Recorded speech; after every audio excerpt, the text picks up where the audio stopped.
Hello lovelies, I want to welcome you to another video.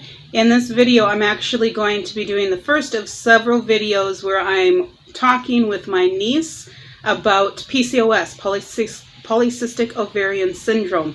So she and I both have PCOS and we've had similar but different experiences with it, and so in this video we're going to be discussing that and giving you kind of just some insight into our experiences, and hopefully it can help any of you that have PCOS or those of you who have loved ones who have PCOS, kind of to help understand them and whatnot. So after you watch this video, subscribe to the channel so that you can see all the upcoming videos. There will be about 4 or 5 different videos where we're just kind of having a conversation about it. So they'll all be about 15 minutes, 10 to 15 minutes each, so not super long.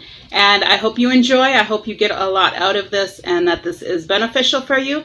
And without further ado, here is the video with Annette and myself talking about PCOS. Fertility book.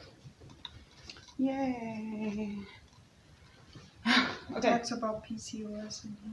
Yeah. Oh. I'm tired.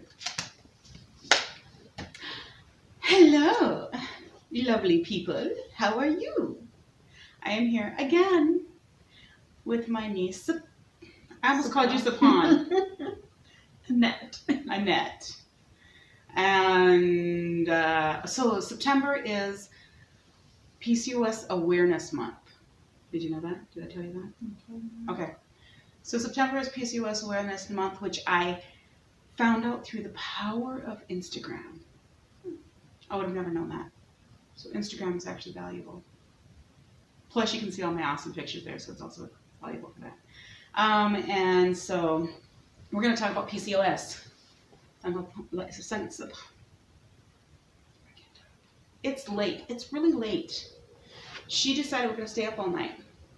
It's 3 a.m. It's 3 a.m.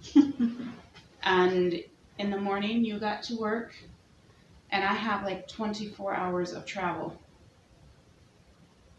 So it'll be fun. I may be dead. Me too.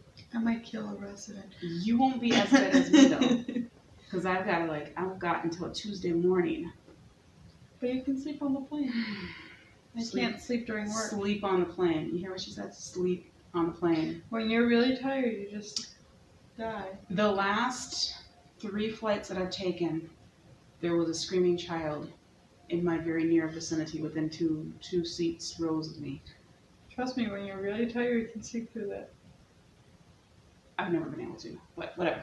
All right, so Annette and I, besides being awesome, what else do we have in common? DNA. But yeah, we both have PCOS. So we're going to talk about PCOS. So where do we start? When did you find out that you had PCOS? I think it was in 2012. Wait, no. It was after that. No, it was 2012. I was a junior in high school. And what were your symptoms? Well, I always had problems with getting my period. So actually, the reason why I went to the doctor was because I had gone 5 months without getting my period, and then I went 3 months with a very strong period. So I felt like I was dying because I was bleeding out like literally every day for 3 months. Fun. And then I basically, at some point, told her, you have PCOS. You need to have the doctor check on that. And she's like, what is that? So what does PCOS stand for? Polycystic ovarian syndrome. She's kind of a nursing person too, so she kind of knows stuff. I don't know anything. But no one really knows anything about it. Yeah, that kind of seems to be the general consensus. So I was diagnosed, I think I was actually first diagnosed around 1999. and I would have been 24 years old at the time. I feel like it was 1999. It may have been the year before, but I think that's when it was. And so basically, one of the things that seems to be common is really, really, really, really early puberty. So I hit puberty when I was 8. How old were you? 10. She was 10. So I was 8, she was 10, and the next thing that we have in common is that we got really big boobs when we were young. Those started growing when they were 8. When I was 8. You were 8? Yeah. That's weird. You got boobs before you got your period? Oh yeah. Huh. I was 8. I remember because I was like, oh, I have boobs and no one else has boobs. No one else still has boobs in your family. Well, I mean, I'm talking about like other people in school too. Well, except the one who has a child, but you know. Yeah, but she got boobs because she had a child. Exactly. Yeah, but so, and same with me. My sister didn't really have much of anything until she had kids. So we got our periods really early. So I had, one of the things that I had that was really confusing is I was really, really tired all the time. And I found out that fatigue is a big part of PCOS. Another thing that I am convinced of, though I haven't heard a lot of people talk about, is because our hormones are all messed up and we have an excess of testosterone, which brings the body hair and the facial hair and then in my case, male pattern balding. I actually do have some balding too. So I lose my hair up here. Yeah, okay, so you have the same thing. Like it's thinning out. So yeah. I have the baby hairs coming in. Yeah. So I think that it also develops an aggressiveness. Oh yeah. Because we're both kind of very aggressive. I'm docile. Okay, so we're both on the aggressive side, and I really think that a lot of that is from the excess of testosterone. Well, I even heard doctors put it as we're going through menopause, even though we're not, because our hormones are so out of whack. That is pretty much like we've been going through menopause since we hit puberty. Like the same emotions and everything. That's true. So that's why we're very crabby people. I'm not a very crabby person. She's a very crabby person. I'm a very happy person, generally speaking. I'm pretty happy too. So yeah. So okay, but it made me really tired. So symptoms that we've got are hair loss in my case, in your case a little bit. She has more hair than I started out with because my hair is really thin and fine anyhow. And then when I got the PCOS, it just started falling out, and so it will all fall out in the top, and then I have these like little short hairs that come back, and then it looks like I have a mullet, which is really strange. Well, I have it on my sides over here, and I have a lot of small hairs over here too. And but it's not as well, yeah. But it's still like they're very thin, whereas my hair is pretty thick because it's curly. So this is definitely super thin, and I'm always very conscientious of it. Conscious of it. Conscious. I don't know how to speak English. Whatever. So okay, and then we have the body hair. Yeah. So hair grows really fast. Like if we shave our armpits or our legs, literally within 2 hours, we have small hairs coming out. At least me. Yeah, but I just don't shave. Well, I don't either. But if I show my legs or my armpits, I tend to shave. Yeah, I don't. Because I live in Haiti, nobody really cares. But even when I was here, I really wasn't shaving a whole lot, and I noticed that people were kind of like looking at me and kind of like, and I'm just like, I'd just look back and be like, that's right, I'm that girl. It's not shaving. But I do shave my face every day because I have hair all the way down here and on my chin, and then long sideburns here, and then I have a few hairs on my cheeks.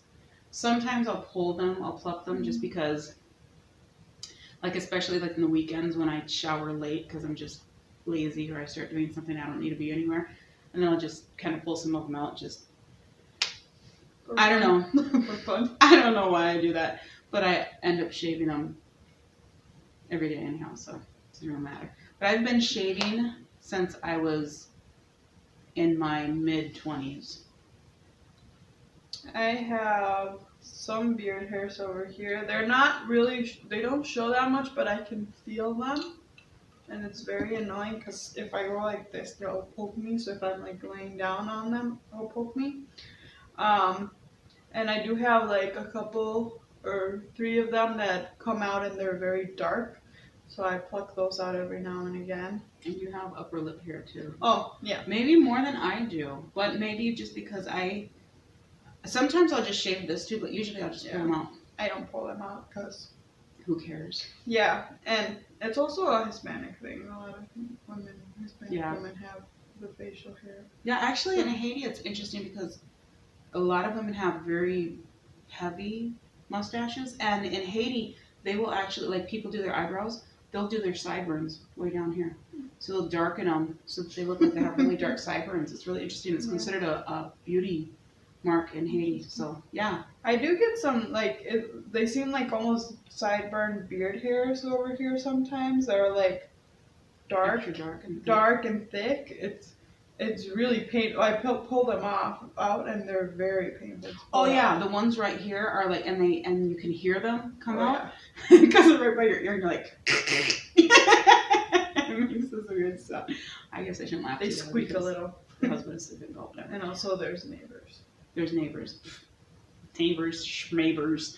So, okay, but one of the important differences between you and me is age. So I am almost 43. I'll be 43 in November. You are 22. So there's 21 years between us.